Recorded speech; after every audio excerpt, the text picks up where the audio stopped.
శ్రీ నారా చంద్రబాబు నాయుడు గారికి మనస్ఫూర్తిగా నా కృతజ్ఞతలు తెలియజేసుకున్నాను. ఒకసారి ఒక వ్యక్తి చాలా చిన్నగా ఉంటుంది, మనం ఏం చేయగలం అనుకుంటాం.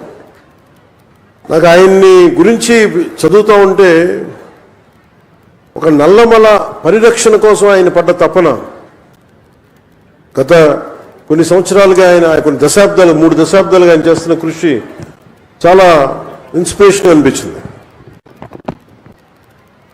ఈ కార్యక్రమానికి దీనికి మాట్లాడాల్సిన మరింత అర్హత, బలమైన అర్హత గౌరవ ముఖ్యమంత్రి నారా చంద్రబాబు నాయుడు గారికి ఉంది. నాకు ఎప్పుడు అర్హత వస్తుందంటే కనీసం నేను 1 కోటి మొక్కలు మన అంకారావు గారి లాగాను, లేదంటే గౌరవ ముఖ్యమంత్రి నారా చంద్రబాబు నాయుడు గారి లాగా ఒక చెట్టు నీరు కార్యక్రమం లాంటివి చేసిన తర్వాత ఒక స్ఫూర్తిదాయకంగా మాట్లాడే హక్కు నాకు వస్తుంది ఖచ్చితంగా.